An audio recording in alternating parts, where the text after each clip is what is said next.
titre, je me doutais un petit peu, assez fortement finalement, que ça parlerait d'Edgar Poe, et ça en parle pas mal. Il y a beaucoup de références à Poe, et à Christie, et à Conan Doyle, et à bien d'autres auteurs de romans policiers classiques, et ça m'a assez ravie finalement.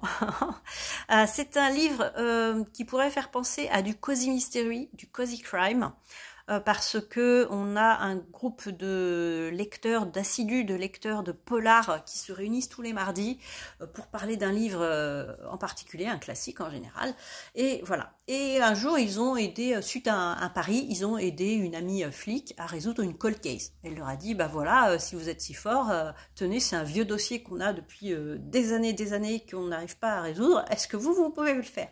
Et ils ont réussi. Et là, il y a une affaire en cours. Il se trouve que le libraire qui anime ce club de lecture avait été professeur des écoles, instituteur, mais qu'il s'est battu avec un parent violent et qu'il a été viré. Ce professeur des écoles, apparemment, a été le prof d'un enfant qui vient de perdre ses parents. Ses parents ont été assassinés, plus ou moins, on va dire. Sa mère a été assassinée par un personnage assez bizarre qui est rentré chez eux et il a dit au père, voilà, tu décides, tu as 1 minute, j'ai un sablier ici, je le retourne, tu as 1 minute pour choisir si je tue ton fils ou si je tue ta femme. Donc la femme s'est sacrifiée, on va dire, donc il tue la femme. Et le mec dit quelque chose au mari, et le mari se défenestre. Il se suicide. Et donc l'enfant est complètement bouleversé, il veut parler à personne, et quand la police s'aperçoit que cet homme, ce libraire, a été le professeur de l'enfant, et que l'enfant apparemment l'aime bien, ils disent, voilà, est-ce que tu peux nous aider à faire parler le gamin? Et le gamin raconte toute la scène.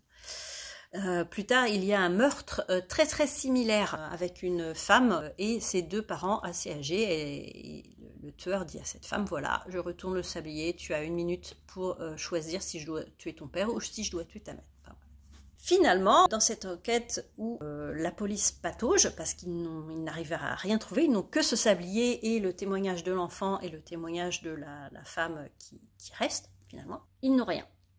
Et donc, comme la flic est amie avec le libraire, ils essayent de faire en sorte qu'il les aide comme la première fois. Alors ça, effectivement, c'est un peu bizarre. Je suis pas sûre que dans la réalité, ça se passe comme ça, mais bon, ça reste sur les bases d'un cosy. Le truc, c'est que les meurtres sont pas du tout cosy. Hein. Je le classe même pas en cosy.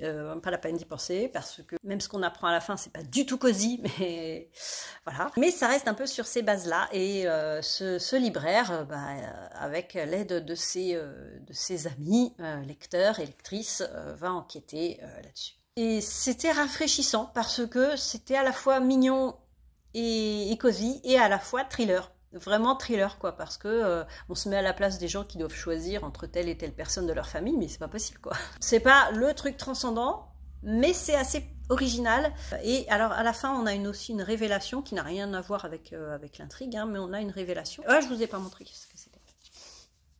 Pardon, c'est La librairie des chats noirs de Pier Giorgio Puglisi aux éditions Gallmeister.